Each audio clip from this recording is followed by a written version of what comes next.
What's up, noobs? It's your boy, the noob. So, can I make a little confession to you? I am not a fan of Superman. Now I know some of you out there are probably thinking Superman is as American as baseball and apple pie. I should be loving him. But in reality, I don't like him as much. See, when it comes to Superman, the reason why I don't like him as much is because no matter what situation he is in, there's always a MacGuffin that gets him out of it. Finally meets someone as strong as him, he says, "Oh, I've been holding back this whole time. Let me go further." Fires happening and his laser eyes can't do anything. "Oh, look, I can breathe ice." He just always is one-upping himself while being a goody two-shoes. And I don't know about y'all, but when it comes to superheroes, I like a little evil in them, a little darkness. Not that DC Universe dark, but I like a little bit of dirt on the polish. Now, that's not saying I haven't watched anything with Superman. And when I was growing up as a child, I watched the animated series. I watched Justice League. I watched all the Christopher Reeve movies. I've even watched a lot of the recent Superman movies, even though I haven't liked them. But there is one story of Superman that I have enjoyed. It all comes after a certain point in the Superman history. Now, that history point a lot of people know of is the death of Superman.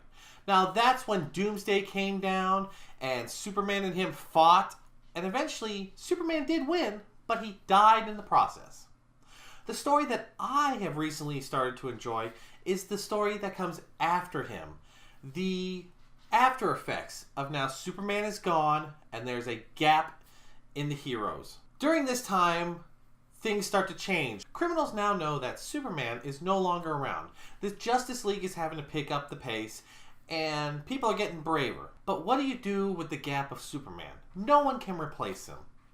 At least that's what people thought. Folks, recently I watched the animated movie that came out called The Reign of Supermen. See, it's not Superman, but it's Supermen.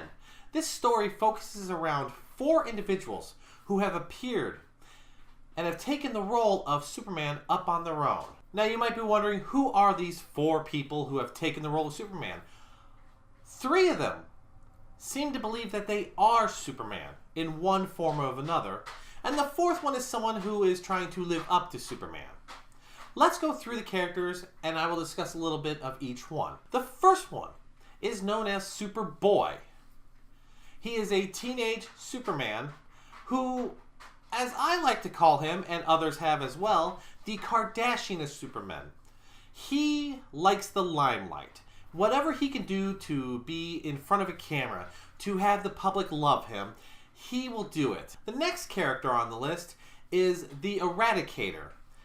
This man, to put in simple terms, is what happens if Superman no longer had a chilled factor. What I mean by that, it is either right or wrong, black or white. There is no gray middle ground. You are either good or you're a bad guy that he must take out.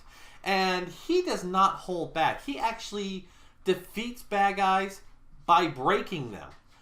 Even if you are a non-powered human, he will break your arm and toss you into a wall, not caring what happens. The third character who believes he's Superman is Cyborg Superman. As the name suggests, he is half cyborg, half Superman. And he believes that when Kryptonians die, they take on a different form. He's lost a bunch of memories, so he can't really figure out what's going on, but he believes that he is Superman on the next stage of evolution of Kryptonians or something to that matter. And now you have the 4th character, who is not claiming to be a Superman, but filling in the role as best as he can. This character is Steel. This man, to my best way to describe him, is what would happen if it was Tony Stark without all the money. He makes a battle suit in the guise of Superman, has the logo, has the cape, has a lot of armor, but he also carries around a hammer that has boosters and magnetics so it can fly back at him. He eventually becomes his own superhero, but this is where he gets introduced. Now, the thing about this animated movie that I like the most is Superman is not in it till the end. That's a bit of a spoiler, but I'm not going to tell you anything else. The whole story revolves around these 4 characters. Who are these people? Why are they here? Can we trust them? Are they really Superman in a new form? Or are they someone else posing as Superman? The thing I liked about this story the most was that you didn't know who was who or what was what. There was actually a bit of a mystery, especially since I haven't really read the comics on Superman, so I didn't know anything about most of these characters. So when I say that I enjoyed this film, I'm actually not exaggerating. It was a good DC animated film. Not something I would have paid to see in theaters, but definitely something I would have rented, which I did. I think that if you want to know the after story of the death of Superman, you should watch this.